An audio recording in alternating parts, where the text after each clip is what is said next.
Republican party of India RPI ಪಕ್ಷದ BBA ಚುನಾವಣೆ ಸವಾಲುಗಳು ಮತ್ತು ಹೋರಾಟದ ಉದ್ದೇಶಗಳು ಕುರಿತು ಪದಾಧಿಕಾರಿಗಳ ರಾಜ್ಯಮಟ್ಟದ ಸಮಾವೇಶವನ್ನು ರಾಷ್ಟ್ರೀಯ ಅಧ್ಯಕ್ಷರಾದ ಡಾ. ಎಂ. ವೆಂಕಟಸ್ವಾಮಿ ರವರ ನೇತೃತ್ವದಲ್ಲಿ ಹಮ್ಮಿಕೊಳ್ಳಲಾಯಿತು. ಈ ಸಮಾವೇಶದಲ್ಲಿ ರಾಜ್ಯಾಧ್ಯಕ್ಷರಾದ ಆರ್ಪಿಐ ಸತೀಶ್ ರವರು ಮತ್ತು ರಾಜ್ಯ ಉಪಾಧ್ಯಕ್ಷರು ಪಿಲ್ಲರಾಜು ಬೋಸಪ್ಪ ರವರು ಹಾಗೂ ರಾಜ್ಯ ಖಜಾಂಚಿಗಳಾದ ಡಾ. ಆರ್. ಚಂದ್ರಶೇಖರ್ ಅವರು ಸೇರಿದಂತೆ ಯುವ ಘಟಕದ ಅಧ್ಯಕ್ಷರಾದ ಜಿ.ಪಿ. ಪ್ರಶಾಂತ್, ರಾಜ್ಯ ಪ್ರಧಾನ ಕಾರ್ಯದರ್ಶಿ ಎ. ಗೋಪಾಲ್ ಹಾಗೂ ಮಹಿಳಾ ಪ್ರಧಾನ ಕಾರ್ಯದರ್ಶಿ ನಾಗರತ್ನ ರವರು ಸೇರಿದಂತೆ ಇನ್ನೂ ಅನೇಕ ಕಾರ್ಯಕರ್ತರು ಭಾಗವಹಿಸಿದರು.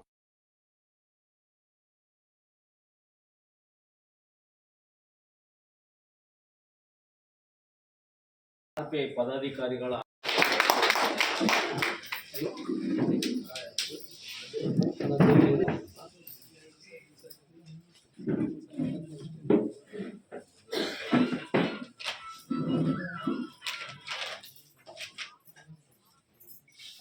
ಹಿಂದೆ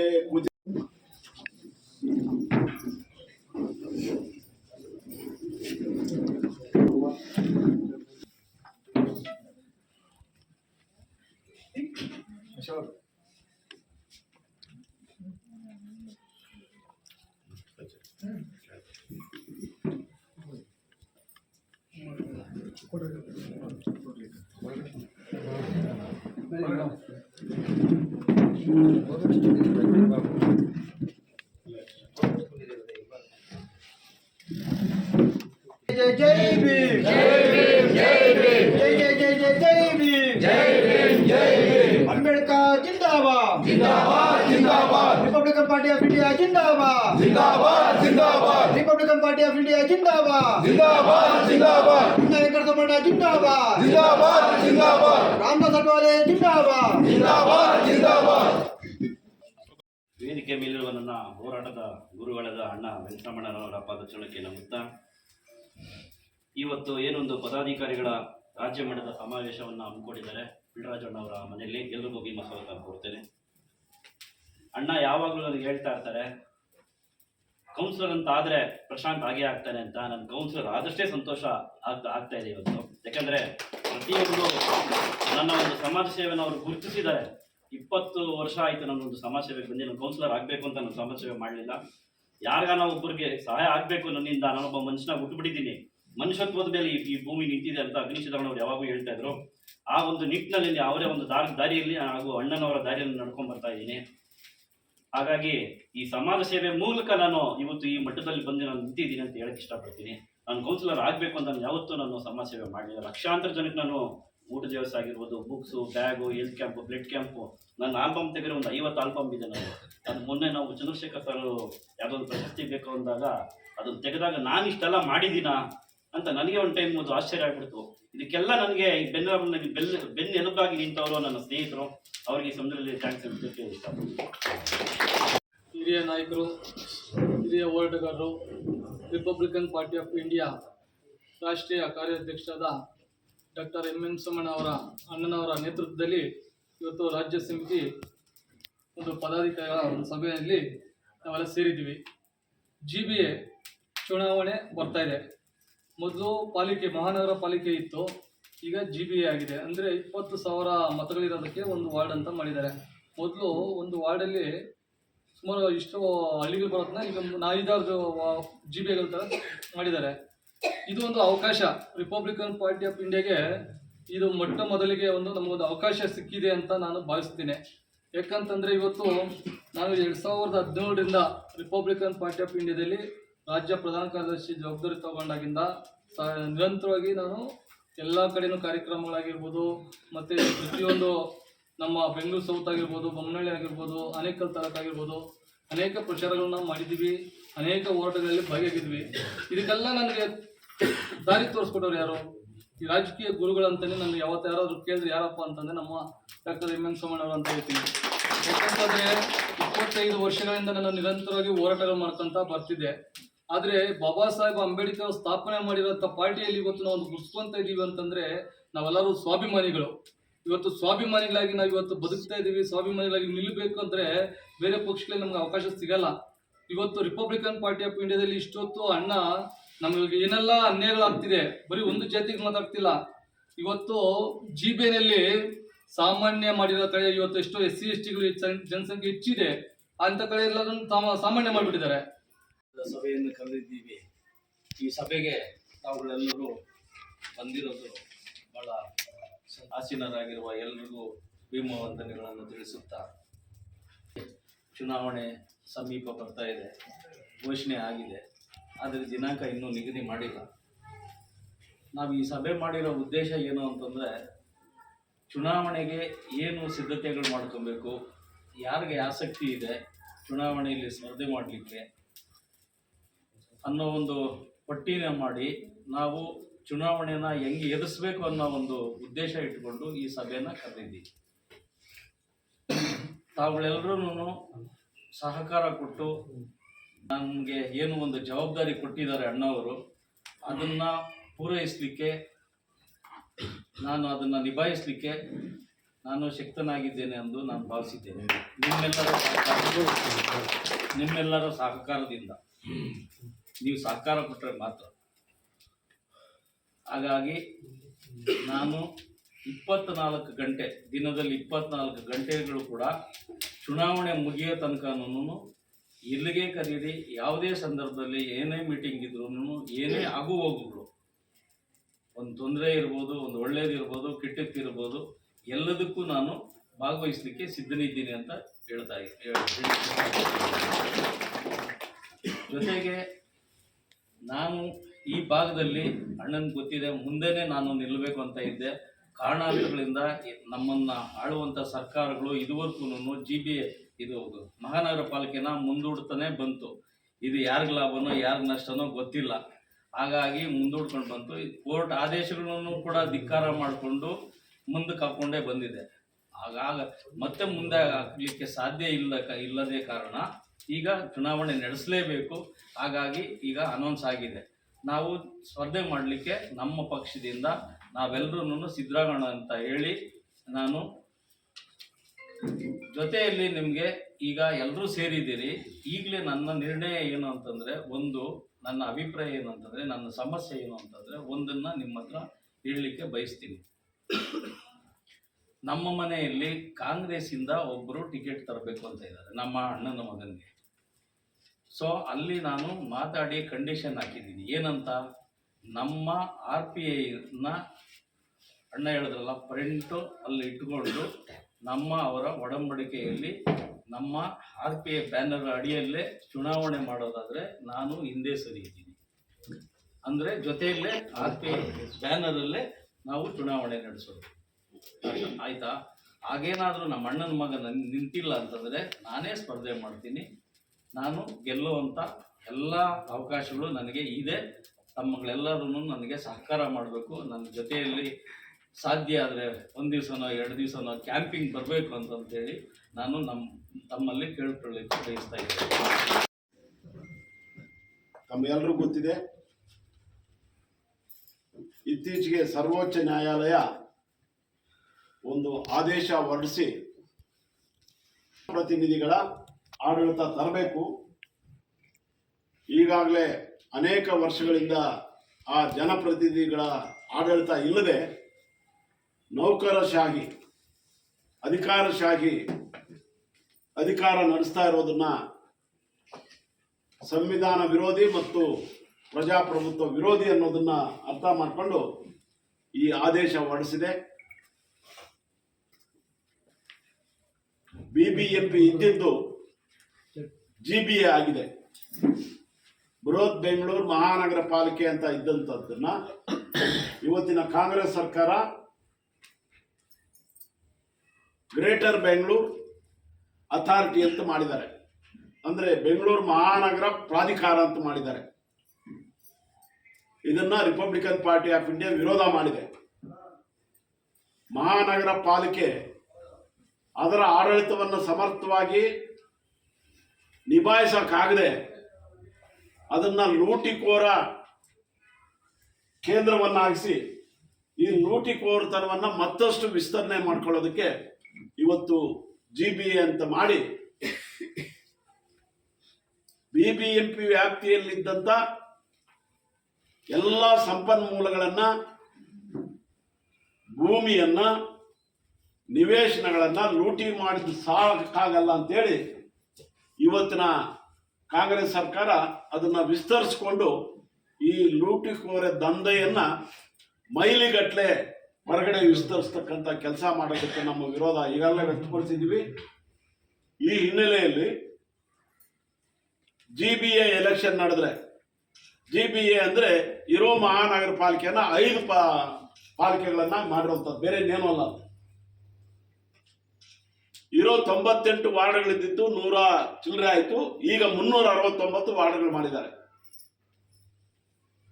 ಈ 369 ವಾರ್ಡ್ಗಳನ್ನ ಒಂದು ಬೆಂಗಳೂರು ಪಶ್ಚಿಮ ಅಂತ 112 ವಾರ್ಡ್ ಮಾಡಿದ್ದಾರೆ. ಬೆಂಗಳೂರು ಪಶ್ಚಿಮ, ಹಾಗೇನೆ ಬೆಂಗಳೂರು ಪೂರ್ವ, ಅದಕ್ಕೆ 50-60 ವಾರ್ಡ್ಗಳು ಸೇರಿಸಿದ್ದಾರೆ. ಬೆಂಗಳೂರು ದಕ್ಷಿಣ 72 ವಾರ್ಡ್ಗಳು ಮಾಡಿದ್ದಾರೆ. ಬೆಂಗಳೂರು ಉತ್ತರ 58 ವಾರ್ಡ್ ಮಾಡಿದ್ದಾರೆ. ಬೆಂಗಳೂರು ಕೇಂದ್ರದಲ್ಲಿ 62 ವಾರ್ಡ್ಗಳು ಮಾಡಿದ್ದಾರೆ. ಅಂದ್ರೆ ಒಂದು ಚಿಕ್ಕದಾಗಿದ್ದಂಥದ್ದನ್ನೇ ನಿಭಾಯಿಸಕ್ಕಾಗದೇ ಇರುವಂಥದ್ದು 369 ವಾರ್ಡ್ಗಳ ದೊಡ್ಡ ಅಥಾರಿಟಿ ಮೂಲಕ ಅದನ್ನ ಆಡಳಿತ ನಡೆಸೋದಕ್ಕೆ ಎಷ್ಟು ಮಟ್ಟಿಗೆ ಸಾಧ್ಯ ಆಗುತ್ತೆ? ಬಹುಶಃ ನನಗನ್ಸಿರುವಂಥದ್ದು, ವಿದೇಶಿ ಕಂಪನಿಗಳು ಬೆಂಗಳೂರಿಗೆ ಬಹಳ ಬರ್ತಾ ಇರುವಂತ ಸಂದರ್ಭದಲ್ಲಿ ಅವರನ್ನ ಮೆಚ್ಚಿಸೋದಕ್ಕೆ ಮತ್ತು ಅವರ ಕಂಪನಿಗಳನ್ನ ದೊಡ್ಡದು ಮಾಡೋದಕ್ಕೆ ಬೆಂಗಳೂರಲ್ಲಿರ್ತಕ್ಕಂಥ ಬಡವರನ್ನ ತುಳಿಯೋದಕ್ಕೆ ಈ ಗ್ರೇಟರ್ ಬೆಂಗಳೂರು ಆಗಿದೆ. ಇದು ಬಡವರ ಬೆಂಗಳೂರು ಆಗಬೇಕಾಗಿತ್ತು. ಬಡವರ ಬೆಂಗಳೂರು ಅಭಿವೃದ್ಧಿ ಪ್ರಾಧಿಕಾರ ಮಾಡಿದ್ರೆ ನಾವೆಲ್ಲರೂ ಒಬ್ಬೊತ್ತು, ರಿಪಬ್ಲಿಕನ್ ಪಾರ್ಟಿ ಆಫ್ ಇಂಡಿಯಾದವರು ಮತ್ತು ಸಹ ಸಂಘಟನೆಗಳು. ಬಡವರ ಅಭಿವೃದ್ಧಿಯ ಬೆಂಗಳೂರು ಆಗದೆ ಗ್ರೇಟರ್ ಬೆಂಗಳೂರು ಅಂದ್ರೆ ನಿಮಗೆ ಲಂಡನ್ ರೀತಿ ಕಾಣಬೇಕು, ಸಿಂಗಪುರ್ ತರ ಕಾಣಬೇಕು ಅಂತೇಳಿ ಇದನ್ನ ಮಾಡಕ್ ಹೊರಟಿರೋದು ಬೆಂಗಳೂರು ನಿವಾಸಿಗಳಿಗೆ ಎಲ್ರಿಗೂ ಮಾಡಿರ್ತಕ್ಕಂಥ ಬಹಳ ದೊಡ್ಡ ದ್ರೋಹ ಅನ್ನೋದನ್ನ ನಾವೆಲ್ಲರೂ ಅರ್ಥ ಮಾಡ್ಕೊಂಡು ಇವತ್ತು ಈ ಕುರಿತಂತೆ ಕೆಲವು ವಿಷಯಗಳನ್ನ ತಮ್ಮೆಲ್ಲರೊಂದಿಗೆ, ಇದು ಯಾಕಂದ್ರೆ ಗ್ರೇಟರ್ ಬೆಂಗಳೂರು ಅಂತ ಹೇಳಿದ್ರೆ ಬರೀ ಬೆಂಗಳೂರದ ಅಷ್ಟೇ ಅಲ್ಲ, ಇಡೀ ರಾಜ್ಯದ. ನಿಮಗೆ ಬೆಂಗಳೂರು ನಗರ ಬಡವರನ್ನ ಬೀದಿ ಪಾಲು ಮಾಡತಕ್ಕಂಥ ವ್ಯವಸ್ಥಿತ ಸಂಚು ನಡೀತಾ ಇರ್ತಕ್ಕಂಥದ್ದು ನಮ್ಗೆಲ್ಲರೂ ಗೊತ್ತಿದೆ. ಸಲ್ಲಿಸ್ತಾ ಇವತ್ತಿನ ಸಭೆಯ ಕೇಂದ್ರಬಿದ್ದು ನೇತೃತ್ವ ವಹಿಸಿರ್ತಕ್ಕಂಥ ತನ್ನೆಲ್ಲರ ನೆಚ್ಚಿನ ಅಣ್ಣ ವೆಂಕಟರಮಣ ಅವರಿದ್ದಾರೆ. ಈ ಕಾರ್ಯಕ್ರಮಕ್ಕೆ ಆಯೋಜನೆ ಮಾಡಿರ್ತಕ್ಕಂಥ ಪಿಳ್ರಾಜ್ ಬೋಸಪ್ಪ ಅವರು ಇದ್ದಾರೆ, ಜೊತೆಗೆ ಚಂದ್ರಶೇಖರ್ ಅವರಿದ್ದಾರೆ, ನಮ್ಮ ನಾರಾಯಣಸ್ವಾಮಿ ಅವರಿದ್ದಾರೆ, ಪ್ರಶಾಂತ್ ಅವರು, ಅವರು, ಗೋಪಾಲ್ ಅವರು, ಕುಮಾರು, ಸುರೇಖ, ಎಲ್ಲರೂ ಕೂಡ ಈ ಕಾರ್ಯಕ್ರಮದಲ್ಲಿ ಇದ್ದೀವಿ. ಏನಿವತ್ತು GBA ಚುನಾವಣೆ ಹತ್ರಕ್ಕೆ ಬರ್ತಿದೆ, ಏನು ಅಧಿಕಾರ ವಿಕೇಂದ್ರೀಕರಣ ಆಗ್ಬೇಕಂತ ಹೇಳಿ ಪಂಚಾಯತ್ ರಾಜ್ ವ್ಯವಸ್ಥೆಯನ್ನು ತಂದರೂ ಆ ವ್ಯವಸ್ಥೆನೇ ಹಾಳು ಮಾಡ್ತಕ್ಕಂಥ ಕೆಲಸವನ್ನು ಈ ರಾಜಕಾರಣ ಮಾಡ್ತಿದ್ದಾರೆ. ಹೆಚ್ಚು ಕಮ್ಮಿ ಈ ಮಹಾನಗರ ಪಾಲಿಕೆ ಎಲೆಕ್ಷನ್ಗಳು ನಡೆದು ಭಾಳ ವರ್ಷಗಳಾಗೋದು. ಇವತ್ತು ಬೃಹತ್ ಎಲೆಕ್ಷನ್ ನಡೀತು, 9 ವರ್ಷ ಆಗಿತ್ತು. ಗ್ರಾಮ ಪಂಚಾಯತಿ, ಜಿಲ್ಲಾ ಪಂಚಾಯತಿ ಎಲೆಕ್ಷನ್ಗಳಾಗಿಲ್ಲ, ತಾಲೂಕ್ ಪಂಚಾಯತಿ ಎಲೆಕ್ಷನ್ಗಳಾಗಿಲ್ಲ, ಎಷ್ಟು ಮಹಾನಗರ ಪಾಲಿಕೆ ಎಲೆಕ್ಷನ್ ಆಗಿಲ್ಲ. ಇಂಥ ವಿಕೇಂದ್ರೀಕರಣ ಆಗ್ಬೇಕಂತಕ್ಕಂಥದ್ದು ಏನು ನಮ್ಮ ಹಿರಿಯರ ಆಶಾಭಾವನೆ ಇತ್ತು, ಬಾಬಾ ಸಾಹೇಬರು ಸೇರಿದಂತೆ, ಅಂಥ ಅಧಿಕಾರವನ್ನೇ ಮುಡುಗೊಳಿಸಿ ಈ ರಾಜಕೀಯದವರು ಹಿಡಿತಾ ಇಡಬೇಕಂತ ಇವೆಲ್ಲರೂ ಕುತಂತ್ರ ಮಾಡ್ತಕ್ಕಂಥದ್ದು. ಇವತ್ತು ಅವೆಲ್ಲವನ್ನು ಮೀರಿ ಇಷ್ಟು ದಿನ ಆದಮೇಲೆ ಅದು ಕೂಡ ಇವತ್ತು GBA ಚುನಾವಣೆ ನಡೀತಾ ಇದೆ. ಇವತ್ತು ಅಣ್ಣವರು ಹೇಳಿದಂಥ ಎಲ್ಲ ನಿರ್ಣಯಗಳಿಗೆ ನನ್ನ ಸಮ್ಮತಿಯನ್ನು ಸೂಚಿಸ್ತಾ, ಜೊತೆಗೆ ಅದಕ್ಕೆ ಬೆಂಬಲವನ್ನು ಕೊಡ್ತಾ ನಾವೆಲ್ಲರೂ ಕೂಡ ಈಗ ಮಾತಾಡಿದ್ದೀವಿ. ಇವತ್ತು RPI ಹೊಸದಪ್ಪ ಹೆಂಗೆ ನಾವು ಕಟ್ಟೋದು, ಬರ್ತಾರೆ ಮಾತಾಡ್ತಾರೆ, ಹೋದ್ರೆ ಹೆಂಗೆ ಕಟ್ಟೋದು ಅಂತಕ್ಕಂಥದ್ದು. 1957ರಲ್ಲಿ ಬಾಬಾ ಸಾಹೇಬ್ ನಿಧನ, 56 ನಿಧನ ಆಯ್ತಾರೆ. 57ರಲ್ಲಿ ಅವರ ಅನುಯಾಯಿಗಳೆಲ್ಲ ಕೂಡ ರಿಪಬ್ಲಿಕನ್ ಪಾರ್ಟಿ ಆಫ್ ಇಂಡಿಯಾನ ಕಟ್ಟಿ ಮೊದಲನೇ ಕೇಂದ್ರದ ವಿರೋಧ ಪಕ್ಷ ನಾಯಕರು ಯಾರಾಗ್ತಾರೆ ಅಂದರೆ ನಮ್ಮ ದಾದಾ ಸಾಹೇಬ್ ಗಾಯಕ್ವಾಡ್ ಅವರು RPI. ಆ RPIಲಿ ದಾದಾ ಸಾಹೇಬ್ ಗಾಯಕ್ವಾಡ್ ಹತ್ರ ಬಂದು ಅಂದು ಜನಸಂಘದಿಂದ ಗೆದ್ದಂಥ ಕೇವಲ 3-4 ಜನ ಗೆದ್ದಿರ್ತಾರೆ. ವಾಜಪೇಯಿಯವರು ಏನು ಲೋಕಸಭೆಯ ಪಡಸಾಲೆ ಇದೆ ಅಲ್ಲಿ ಬಂದು ಗಾಯಕ್ವಾಡಿಗೆ ಕೇಳ್ತಾರೆ ಒಂದೇ ಒಂದು ಮಾತು, ಗಾಯಕ್ವಾಡ್ಜಿ ಈ ದೇಶದಲ್ಲಿ ಕಾಂಗ್ರೆಸ್ಸೇತರ ಸರ್ಕಾರ ಏನಾದರೂ ಕೂಡ ಬರುತ್ತೆ ಅಂದ್ರೆ ಅದು ಆರ್ಪಿಯಿಂದ ಮಾತ್ರ ಸಾಧ್ಯ ಅಂತ ಮಾತು. ಏನು ಈ HSR ಭಾಗದಲ್ಲಿ ಸಭೆಯನ್ನು ನಡೆಸಿದ್ದೀವಿ. ಇದರ ಉದ್ದೇಶ ಗ್ರೇಟರ್ ಬೆಂಗಳೂರು ಚುನಾವಣೆ ನಡೆಸಬೇಕು ಅಂತ ಹತ್ರ ಬರ್ತಾ ಇದೆ. ಆ ಕಾರಣದಿಂದ ನಾವಿವತ್ತು ಚುನಾವಣೆಯ ಸಿದ್ಧತೆಗಳನ್ನ ಮಾಡಿಕೊಳ್ಳಲಿಕ್ಕೆ ಸಭೆಯನ್ನು ಕರೆದಿದ್ವಿ. ಈ ಸಭೆಯ ಅಧ್ಯಕ್ಷರನ್ನಾಗಿ ಒಂದು ಸಮಿತಿಯನ್ನ ರಚನೆ ಮಾಡಿದ್ದಾರೆ. ಆ ಸಮಿತಿಯ ಅಧ್ಯಕ್ಷರಾಗಿ ನನ್ನನ್ನು ನೇಮಕ ಮಾಡಿದ್ದಾರೆ. ಆ ಜವಾಬ್ದಾರಿನ ನಾನು ವಹಿಸಿಕೊಂಡು ಇಡೀ ಕ್ಷೇತ್ರದಲ್ಲಿ, ಇಡೀ ನಮ್ಮ ಬೆಂಗಳೂರು ಪೂರ್ತಿ ಏನು ಎಷ್ಟು ವಾರ್ಡ್ಗಳಿದಾವ ಅಷ್ಟು ವಾರ್ಡ್ಗಳಿಗೂ ಸ್ಪರ್ಧೆ ಮಾಡುವಂಥ ಅಭ್ಯರ್ಥಿಗಳನ್ನ ಆಯ್ಕೆ ಮಾಡಿ ನಿಲ್ಲಿಸುವಂಥ ಕೆಲಸದಲ್ಲಿ ಮುಂಚೂಣಿಯಲ್ಲಿ ಇರ್ತೀನಿ ಅಂತ ಹೇಳ್ತಾ, ಮತ್ತು ಈ ಚುನಾವಣೆನ ಯಾವ ರೀತಿ ಅಭ್ಯರ್ಥಿಗಳನ್ನ ಸಂಗ್ರಹ ಮಾಡಬೇಕು, ಅವ್ರಿಗೆ ಆಸಕ್ತಿ ಹುಟ್ಟಿಸ್ಬೇಕು, ಚುನಾವಣೆ ನಿಲ್ಲಬೇಕು ಅಂತ ಅದೆಲ್ಲವನ್ನು ಕುರಿತು ಇವತ್ತಿನ ದಿವಸ ಇಲ್ಲಿ ಚರ್ಚೆ ಮಾಡಿದ್ದೀವಿ. ಇದು ಮತ್ತೆ ಇದೇ ರೀತಿ ಸಭೆಗಳು ಎಲ್ಲ ವಾರ್ಡ್ ಮಟ್ಟದಲ್ಲೂ ಮಾಡ್ತಾ ನಾವು ಚುನಾವಣೆಗೆ ಸಿದ್ಧತೆಗಳನ್ನ ಮಾಡಿಕೊಳ್ಳೋದ್ರ ಮೂಲಕ ಚುನಾವಣೆಗೆ ಸ್ಪರ್ಧೆ ಮಾಡಲಿಕ್ಕೆ ನಾವೆಲ್ಲರೂ ಸಿದ್ಧ ಇದ್ದೀವಿ, ನಾವೆಲ್ಲರೂ ನಮ್ಮ ಪಾರ್ಟಿಯಿಂದ ಅಂತ ಹೇಳಲಿಕ್ಕೆ ನಾನು ಬಯಸ್ತಾ ಇದ್ದೀನಿ. ಅಷ್ಟೇ. ನಮ್ಮ ಹೆಸರು ಪಿಲ್ರಾಜು ಬಸಪ್ಪ ಅಂತೇಳಿ, RPI ನ ರಾಜ್ಯ ಉಪಾಧ್ಯಕ್ಷ. ಡಾಕ್ಟರ್ ಚಂದ್ರಶೇಖರ್ ಅಂತ, ರಿಪಬ್ಲಿಕನ್ ಪಾರ್ಟಿ ಆಫ್ ಇಂಡಿಯಾದ ರಾಜ್ಯ ಖಜಾನ್ಸಿ ಹಾಗೂ ಬೆಂಗಳೂರು ಉಸ್ತುವಾರಿ. ಇವತ್ತು ಏನು RPI ಇಂದ ರಾಜ್ಯ ಮಟ್ಟ ಮತ್ತು ಜಿಲ್ಲಾ ಮಟ್ಟದ ಒಂದು ಸಮಾವೇಶ ಕಾರ್ಯಕ್ರಮ ಹಮ್ಮಿಕೊಂಡಿದ್ರೆ ಸಾಂಕೇತಿಕವಾಗಿದೆ. ಯಾಕೆ ಅಂತಂದ್ರೆ ಇದು ಗ್ರೇಟ್ ಆಫ್ ಬೆಂಗಳೂರು ಮಾಡಿದಾಗ ಪ್ರಥಮವಾಗಿ ಯಾವುದೇ ರಾಜಕೀಯ ಪಕ್ಷವನ್ನೇ ಆಗಲಿ, ಯಾವುದೇ ಸಾಮಾಜಿಕ ಕಳಕಳಿ ಇರುವಂತಹ ಸಂಘಟನೆ ಆಗಲಿ ಧ್ವನಿ ಎತ್ತಲಿಲ್ಲ. ಅದರ ಧ್ವನಿ ಎತ್ತಿದ್ದು ಯಾಕೆ ಅಂತಂದ್ರೆ ಅದರ ಧ್ವನಿ ಎತ್ತಿದ್ದು ರಿಪಬ್ಲಿಕನ್ ಪಾರ್ಟಿ ಆಫ್ ಇಂಡಿಯಾದ ಕಾರ್ಯಾಧ್ಯಕ್ಷರು ಬಡವರ ಸಾಹೇಬ ಡಾಕ್ಟರ್ ಎಂ ವೆಂಕಟರಮಣ್ಣನವರು. ಯಾಕೆ ಅಂತಂದ್ರೆ ಅದಕ್ಕೆ ಉದಾಹರಣೆ 108 ಇದೆ. ಇವತ್ತು ಓಲ್ಡ್ ಬಾಂಬೆ, ನ್ಯೂ ಬಾಂಬೆ, ಕಲ್ಕತ್ತಾಲ್ಲಿ ಇರ್ಬೋದು. ಯಾಕಂದ್ರೆ ಇವತ್ತು ಗ್ರೇಟ್ ಆಫ್ ಬೆಂಗಳೂರು ಮಾಡಿರೋ ಉದ್ದೇಶನೇ ಏನು, ಈ ಮೂಲತಃ ಬೆಂಗಳೂರು ಕಟ್ಟಿರುವಂತ ಮೂಲ ನಿವಾಸಿಗಳನ್ನ ತೆಗೆದು ಬೆಂಗಳೂರಿಂದ ಹೊರಗಡೆ ಹಾಕ್ಬೇಕು, ಬಂಡವಾಳಶಾಹಿಗಳನ್ನ ಅಲ್ಲಿ ಇಡಬೇಕು ಅನ್ನೋ ಉದ್ದೇಶದಲ್ಲಿ ಕಾಂಗ್ರೆಸ್ಗೆ ಸಹಾಯ ಮಾಡಿದಂತ ಬಂಡವಾಳಶಾಹಿಗಳಿಗೆ ಒಂದು ಸಹಾಯ ಮಾಡಬೇಕಂತ ಕಾಂಗ್ರೆಸ್ ಅವರು ಏನು ಇವತ್ತು ಸಾಹುಕಾರ ಪರವಾಗಿ ಮಾಡಿರುವಂತ ಇದು GBA. ಹಾಗಾಗಿ ಇವತ್ತು GBA ಚುನಾವಣೆ ನಡಿಬೇಕು ಅಂತ ಹೋರಾಟ ಮಾಡಿದಂತ ಪಕ್ಷ ರಿಪಬ್ಲಿಕನ್ ಪಾರ್ಟಿ ಆಫ್ ಇಂಡಿಯಾ. ಅದು ಡಾಕ್ಟರ್ ಎಂ ವೆಂಕಟರಮಣ್ಣನವರ ನೇತೃತ್ವದಲ್ಲಿ ಹೋರಾಟ ಮಾಡಿದ್ರು ಚುನಾವಣೆ ಬೇಕು ಅಂತ. ಇವತ್ತು ಕಾಂಗ್ರೆಸ್ ಸರ್ಕಾರ ಜನಗಳಿಗೆ ಮೋಸ ಮಾಡ್ಕೊಂಡ್ ಬಂದು ಸುಮಾರು ದಿನಗಳಿಂದ, ಸುಮಾರು ವರ್ಷಗಳಿಂದ ಎಲೆಕ್ಷನ್ನೇ ಮಾಡಿರಲಿಲ್ಲ.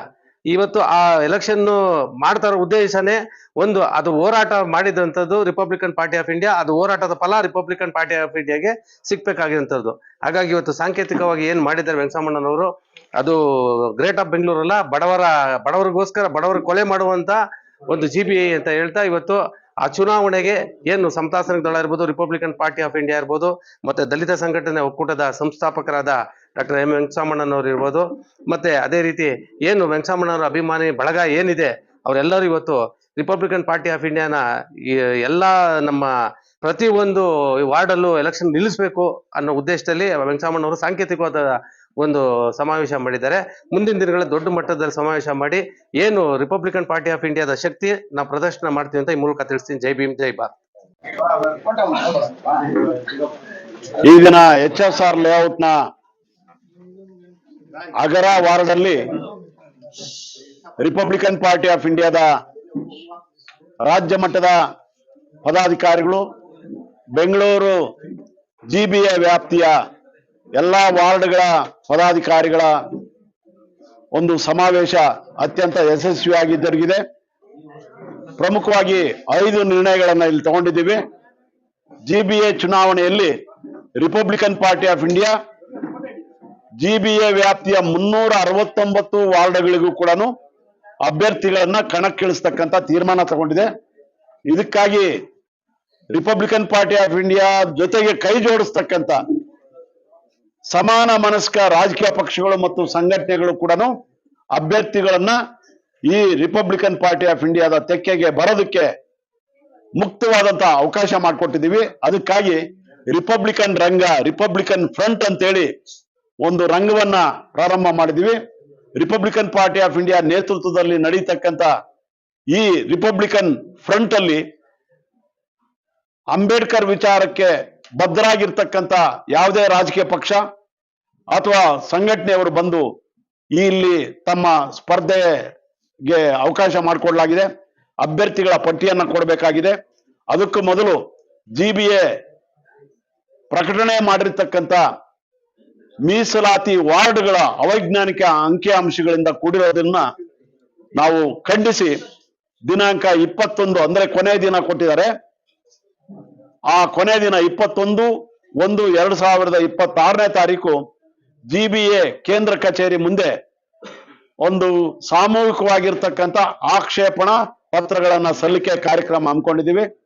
ಯಾರ್ಯಾರು ತಮ್ಮ ಆಕ್ಷೇಪಗಳನ್ನ ವ್ಯಕ್ತಪಡಿಸಬೇಕು, ಮೀಸಲಾತಿ ಆ ವಾರ್ಡಲ್ಲಿ ಸರಿ ಇಲ್ಲ, ಈ ವಾರ್ಡಲ್ಲಿ ಸರಿ ಇಲ್ಲ, ಅಲ್ಲಿ ಸರಿ ಇದೆ, ಇಲ್ಲಿ ಸರಿ ಇದೆ ಅಂತೇಳಿ ಹೇಳ್ತಕ್ಕಂಥವ್ರು ಆಕ್ಷೇಪಗಳ ಮೂಲಕ ಓಪನ್ ಆಗಿ ಮತದಾರರ ಜಾಗೃತಿ ಅಭಿಯಾನದ ಭಾಗವಹಿಸಬೇಕು ಅಂತೇಳಿ ಈ ಮೂಲಕ ಹೇಳಕ್ ಇಷ್ಟಪಡ್ತಾ ಇದೀವಿ. ಎರಡನೇ ನಿರ್ಣಯ, ಈ GBA ಚುನಾವಣೆಯನ್ನ ಒಂದು ಸವಾಲಾಗಿ ಸ್ವೀಕರಿಸಿ ರಿಪಬ್ಲಿಕನ್ ಪಾರ್ಟಿ ಆಫ್ ಇಂಡಿಯಾ ನಮ್ಮ ರಾಜ್ಯಾಧ್ಯಕ್ಷರಾಗಿರ್ತಕ್ಕಂಥ RP ಸತೀಶ್ ಅವರ ಅಧ್ಯಕ್ಷತೆಯಲ್ಲಿ ಈ ನಿರ್ಣಯಗಳನ್ನ ಕೈಗೊಂಡಿದ್ದೀವಿ. ಆ ನಿರ್ಣಯಗಳನ್ನ ನಾನೇ ಮಂಡಿಸಿ ಇಡೀ ಸಭಿಕರ ಅನುಮೋದನೆ ಪಡ್ಕೊಂಡಿದೆ. ಈ ನಿರ್ಣಯದ ಬಹಳ ಪ್ರಮುಖವಾಗಿರ್ತಕ್ಕಂಥ ತೀರ್ಮಾನ ಏನು ಅಂತ ಹೇಳಿದ್ರೆ, ಪಿಳ್ರಾಜು ಬೋಸಪ್ಪ ಅವರ ಅಧ್ಯಕ್ಷತೆಯಲ್ಲಿ GBA ಚುನಾವಣೆಯನ್ನ 5 ನಗರ ಪಾಲಿಕೆಗಳ ಅಧ್ಯಕ್ಷರನ್ನ ಒಳಗೊಂಡಂತ ಒಂದು ಸಮಿತಿಯನ್ನ, ಚುನಾವಣಾ ಸಮಿತಿಯನ್ನ ಇಲ್ಲಿ ಮಾಡಿದ್ದೀವಿ. ಈ ಚುನಾವಣಾ ಸಮಿತಿ ಎಲ್ಲಾ ವಾರ್ಡ್ಗಳು ಕೂಡ ಭೇಟಿ ಕೊಟ್ಟು ಮತದಾರರ ಜಾಗೃತಿಯ ಅಭಿಯಾನದ ಜಾಥಾವನ್ನ ಮಾಡಿ ಬೆಂಗಳೂರು ಮಹಾನಗರ ಪಾಲಿಕೆಯ ಎಲ್ಲಾ ಭಾಗಗಳಲ್ಲೂ ರಿಪಬ್ಲಿಕನ್ ಪಾರ್ಟಿ ಆಫ್ ಇಂಡಿಯಾ ಅಥವಾ ರಿಪಬ್ಲಿಕನ್ ಫ್ರಂಟ್ ನ ಅಭ್ಯರ್ಥಿಗಳು ಸ್ಪರ್ಧೆ ಮಾಡಿ ಮುಂದಿನ ಚುನಾವಣೆಯಲ್ಲಿ Republican Ranga, Republican party of ಇಂಡಿಯಾದ ನೀಲಿ ಬಾವುಟವನ್ನ ಮೇಯರ್ ಆಯ್ಕೆ ಸಂದರ್ಭದಲ್ಲಿ, ಕೌನ್ಸಿಲರ್ ಆಯ್ಕೆ ಸಂದರ್ಭದಲ್ಲಿ ತನ್ನ ಶಕ್ತಿ ಮೀರಿ ಪ್ರದರ್ಶನ ಮಾಡುತ್ತೆ ಅಂತೇಳಿ ಈ ಮೂಲಕ ಆಶಾದಾಯಕವಾಗಿರ್ತಕ್ಕಂಥ ಒಂದು ನಿರ್ಣಯವನ್ನ ಇವತ್ತು ಮಂಡಿಸಿದ್ದೇವೆ. ಜೈ ಭೀಮ್, ಜೈ ಭಾರತ್.